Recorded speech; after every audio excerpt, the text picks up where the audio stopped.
Assalamualaikum warahmatullahi wabarakatuh. Perkenalkan, nama saya Siti Zulfa Sariah, Fakultas Sekolah Tinggi Ilmu Ekonomi IPJ Jakarta, kelas S1172, mata kuliah Ekonomi Internasional, dosen Dr. Suyanto SEMM MAK. Di sini saya akan mempresentasikan tentang akuntansi pendapatan nasional dan neraca pembayaran. Neraca pendapatan nasional dan neraca pembayaran adalah alat penting untuk mempelajari ekonomi makro, ekonomi terbuka, dan saling tergantung.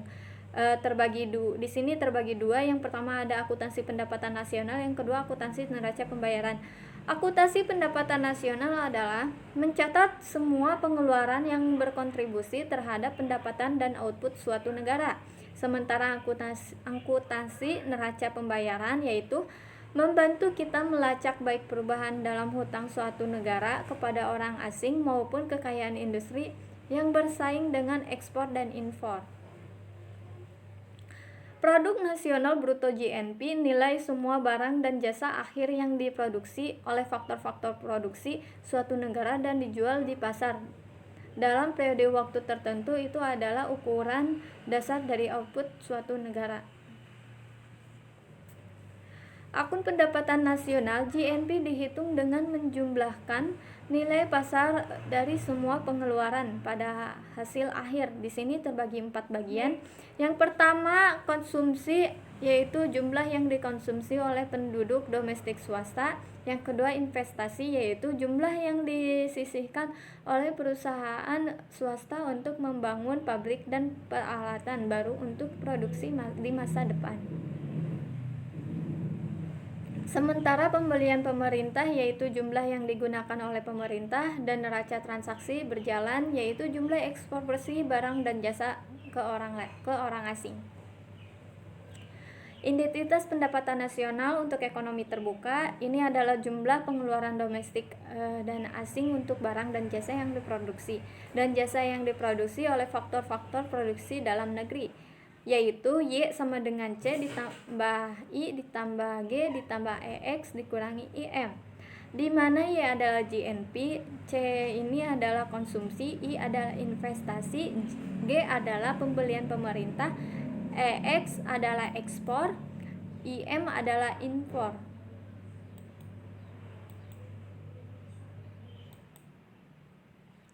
Berjalan dan pinjaman luar negeri neraca. Transaksi berjalan CAN neraca.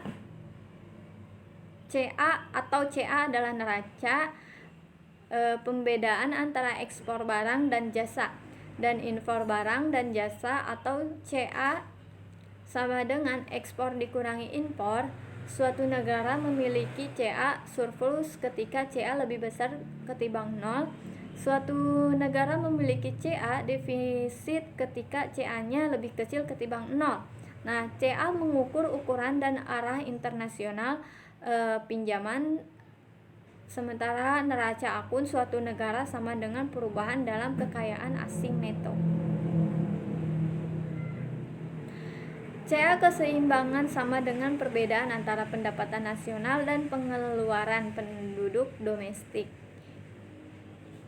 Y dikurangi C ditambah I ditambah G sama dengan CA dikurangi CA. Keseimbangan adalah produksi barang dikurangi permintaan domestik. CA saldo adalah kelebihan pasokan pembiayaan domestik. Contohnya, agraria mengimpor 20 gantang gandum dan mengekspor hanya 10 gantang gandum.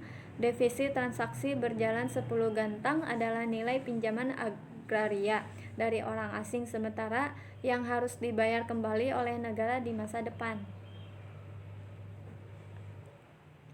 Neraca pembayaran suatu negara melacak baik pembayaran maupun penerimaan dari orang asing.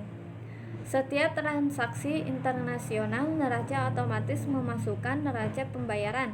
Nah, 2 kali, sekali sebagai kredit ditambah dan sekali sebagai debit dikurang. Nah, akun neraca pembayaran transaksi internasional ini terbagi 2, yaitu ekspor dan impor barang atau jasa, dan yang kedua pembelian atau penjualan aset keuangan, dan yang ketiga transfer kekayaan antara negara. mereka dicatat dalam akun modal. Neraca pembayaran rekening modal catatan ini mencatat transfer aset dan cenderung kecil untuk Amerika Serikat.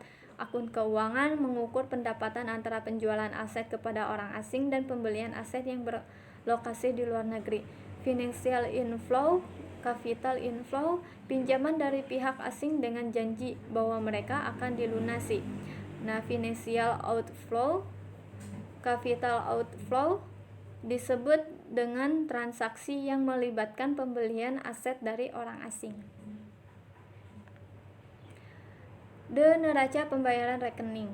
The statistik, kesenjangan, data yang terkait dengan transaksi yang diberikan mungkin berasal dari sumber yang berbeda dalam cakupan akurasi dan waktu. Ini membuat saldo neraca pembayaran jarang seimbang dalam prakteknya. Panjang akun memaksa kedua belah pihak untuk menyeimbangkan dengan menambah perbedaan statistik pada akun. Sangat sulit untuk mengalokasikan perbedaan ini di antara akun saat ini, modal dan keuangan. GNP suatu negara sama dengan pendapatan yang diterima oleh faktor-faktor produksinya. PDB sama dengan GNP dikurangi penerimaan bersih dari faktor pendapatan dari luar negeri, mengukur output yang dihasilkan dalam suatu batas teritorial negara. Dalam perekonomian tertutup, GNP harus dikonsumsi, diinvestasikan, atau dibeli oleh pemerintah. Nah, dalam perekonomian terbuka ini, GNP sama dengan jumlah konsumsi, investasi, pembelian, pemerintah, dan ekspor bersih barang dan jasa. Semua transaksi antara suatu negara dan bagian dunia lainnya dicatat dalam neraca pembayarannya.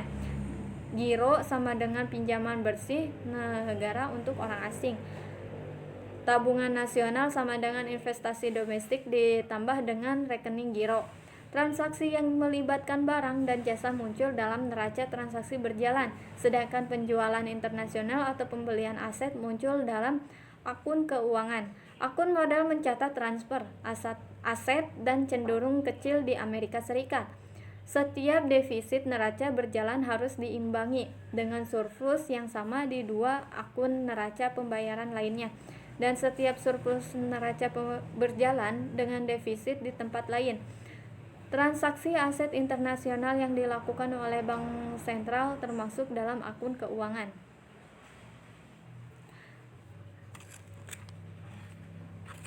Sekian dan terima kasih presentasi dari saya. Kurangnya mohon dimaafkan, lebihnya semoga bermanfaat. Wassalamualaikum warahmatullahi wabarakatuh. Salam sejahtera.